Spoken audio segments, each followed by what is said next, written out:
Konac jula 2016. godine, u sredini smo turističke, arheološke i naučne sezone. Ovaj smo dan iskoristili za jednu dodatnu obuku za naše nove vodiče, ali i za stare vodiče da dobiju neka nova znanja, nove informacije, nova naučna mjerenja. Tokom današnjeg dana radimo na 3 lokacije. Prva je bila muzejska izložba gdje smo objasnili vodičima šta trebaju da prezentiraju našim gostima iz čitavog svijeta kada pokazuju muzej, artefakte, analize, datiranja. Druga je bila malo duža ovdje u našem arheološko-turističkom parku Rane 2 koji je ove godine otvoren, koji ima čitav niz sadržaja i koji osim postojećih sadržaja upravo ovih 5-6 dana radi na 3 nova sadržaja. Jedan je grupa kipara, od njih 14 iz Slovenije, Amerike, Njemačke, Austrije i Hrvatske će praviti megalitne blokove koje će poslije formirati ovdje u jednom polukrugu kao jedan mali Stonehenge, da tako kažemo. Ideja je da se on bavi geopunkturom zemlje, dakle liječenjem zemlje, da se šalju pozitivne poruke odavde iz visokog u svijetu, u pogledu ljubavi, sunca, mjeseca, razumijevanja, mira i tako dalje. Druga instalacija nam dolazi iz Praga, iz Češke. Naši organizatori putovanja i dovođenja grupa iz Češke i Slovačke u Visoku su odlučili da doniraju također jednu instalaciju koja će se sastojati od 3 energetske spirale. I treća donacija iz Hrvatske, iz Slavonskog Broda, riječ je o jednoj spiralnoj botaničkoj bašti, botaničkom vrtu u kom će se nalaziti 7 ljekovitih biljaka. Tako da ovaj park dobiva tu međunarodnu dimenziju sa donacijama, evo u ova 3 slučajeva iz Češke, Amerike, Austrije, iz Slovenije, iz Hrvatske, već imamo donacije iz Njemačke, iz Engleske, iz drugih zemalja, dakle sve veći broj ljudi se uključuju u ovo, daje svoje ideje, daje svoje donacije i ja očekujem da u budućnosti kad nam, na primjer, budu dolazile grupe iz Slovenije, da ih upravo dovedu do ovog megalitnog kruga gdje će govoriti o slovenačkom poklonu našem arheološkom parku Visokom i Bosni i Hercegovini. Tako da ova lijepa priča o bosanskim piramidama se širi. Ove godine sa ovih 40.000 kvadrata našeg arheološkog parka se znatno i proširuje u pogledu same površine i tako ćemo nastaviti u buduće. Uza sve probleme koje imamo u Bosni, mi kao da postojimo u vakuumu, na probleme se ne osvrćemo, radimo nove, dobre, pozitivne stvari, radimo promociju BiH. Bez obzira ima li novca, nema li novca, nikada nam ne nedostaje entuzijazma i ljubavi za ovo što radimo.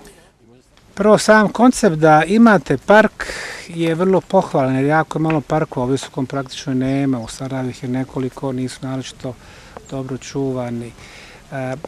U našem slučaju nešto puno bogatije sadržajnije, dakle imamo arheološko-turistički, dakle trenutno su u toku arheološka iskopavanja ovdje, imamo ulaz u drugi nivo podzemnih tunela, naše novo uzvišenje koje mi zovemo Zvonik također ima svoje tunele.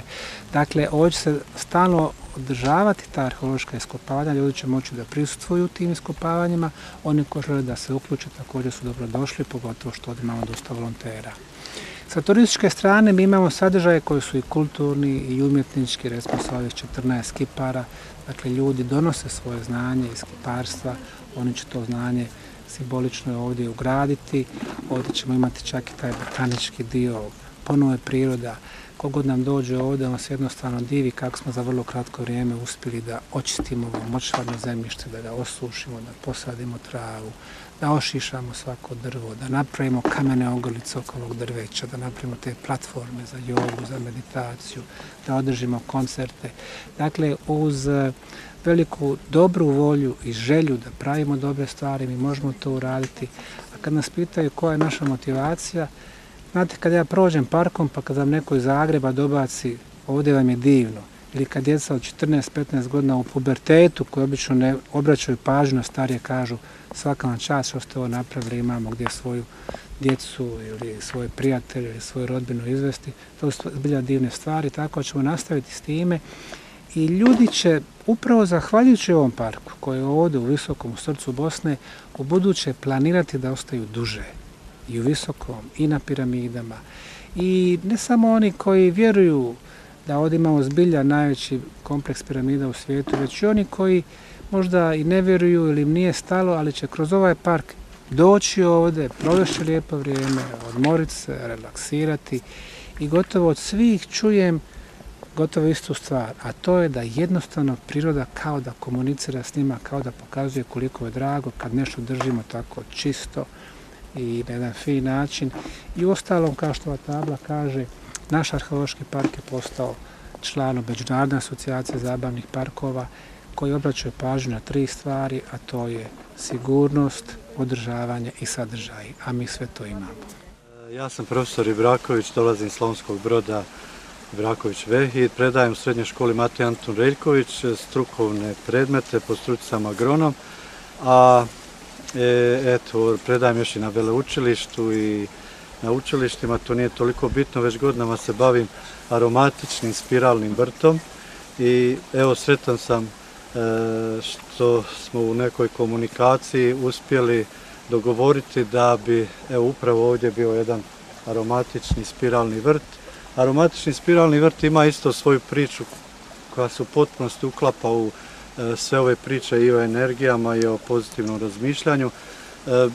Sve te neke starije civilizacije, koliko sam ja to proučavao, imale su i spiralne vrtove gdje su od donošenja nekakvih važnih odluka bitni za život u tom periodu pa do meditacija. Danas najveći spiralni vrt nalazi se na Tibetu, tamo svećenici budistički meditiraju u određenim prostorima, a ovaj vrt koji ja pravim po Slavoniji tamo i šire je u stvari jedan, ja sam ga nazvao aromatični spiralni vrt. Zašto aromatični?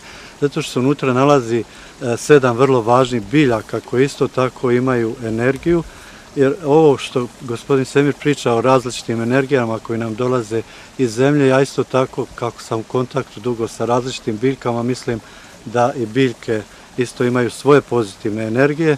Dakle, napravit ćemo spiralni vrt koji će davati energiju planeti Zemlji i čistiti ovaj prostor još dodatno, da bit će u kontra smjera kazaljke na satu, a u njemu će biti raspoređeno tih nekih 7 osnovnih biljaka koje imaju svoju važnost, koje su bitne ne samo kao ljekovite biljke za naš organizam, nego isto tako imaju svoje priče koje su vrlo, vrlo bitne. Ja ću samo spomenuti biljku izop u koju sam ja onako osobno zaljubljen, a eto, njena vrijednost je spomenuta i u Bibliji, na 7 različitih mjesta se spominje i prema svim pričama, to nije legenda, kažu da se prvi kršćani nisu škropili svetom vodicom kako to danas rade, nego upravo biljkom izopom ili miloduhom koji je i dobar za med i dobar za kao lijek i tako dalje i tako dalje.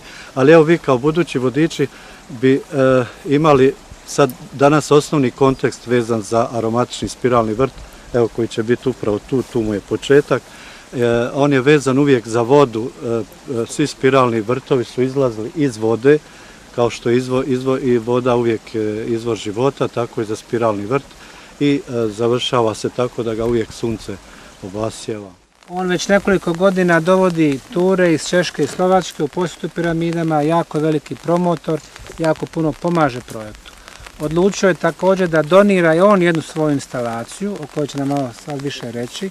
Ona će doći odmah do ovih megalita i ovdje otprilike završava naša parcela i to će biti zadnja instalacija na ovom dijelu. Jučer smo očistili malo teren, kružno, a on će nam reći ostatak. Takže dostali jsme možnost udělat projekt Parku Ravne 2. Omogućili ste nam da uradimo projekat u Parku Ravne 2. Děkujeme nadaci I a zahvaljujemo doktoru fondaciji i doktoru Osmanagiću. Můj projekt vychází z energie, která proudí ve spirálách. Moj projekat se tiče energija koja dolaze iz spirala. Spirály vidíme v galaxiích. Spirale vidimo u univerzumu, s galaksijama. Naše mléčná dráha souhvězdí se točí ve spirále. Mlečni put, sve naša sazvježdja idu u spiralu. Spirálu vidíme ve vodě. Vidimo je u vodi. Spirála je DNA. I u spirali je naš DNK. Spirály se objevují po celém světě.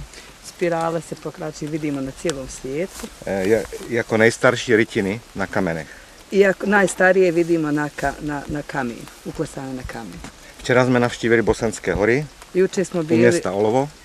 U Olovu, znači u brdima. Kde je stovky kamenných megalitů, gdje imate na stotine kamenih megalita na kterých jsou vytesány spirály. u kojima su uklesane spirale. Našli jsme 2 megality, Mi imamo 2 smo našli, na kterých jsou pyramidy a spirály. na kojima ima i piramida i spirala. Maš fotke? Mám fotky. A ještě tam pojedeme. Včera jsme tam byli. Super. Takže můj projekt vychází ze spirál. Spirály máme levotočivou a pravotočivou. Znači ima ova spirala koja ide na lijevo i koja ide na desno. Záleží, jak se na spirálu díváte. Kako se na nju, s koje perspektive gleda. Vy se díváte na spirálu Sada vi vidite spiralu. a jakou vidíte spirálu? Kakvu vidite spiralu?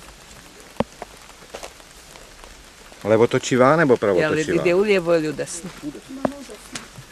Prava. Práva. Já vidím levou. S moje strane je lijeva. To je ten základní problém. To je taj osnovni problem. Levotočivá spirála dělá co? Ví to S někdo? lijeve, spirala koja ide u lijevo, Levotočivá spirála odebírá energii ona uzima energiju, a pokud to máte na krku, a říkám ako to dobře, imate oko jde vrata, do vás. Pokud to máte obráceně, jde z vás. ona ide znači prema vama, a ako je obrnuta ide od vas. Iz vas. Rozhodli jsme se udělat 3 spirály Mi v ćemo tomto napraviti projektu. 3 spirale, tu, Velké spirály, jednu veliku, 3 velké. aha, 3 3 velike, velké, zhruba 1,30 m až 1,50 m. znači metar i pol otprilike širine.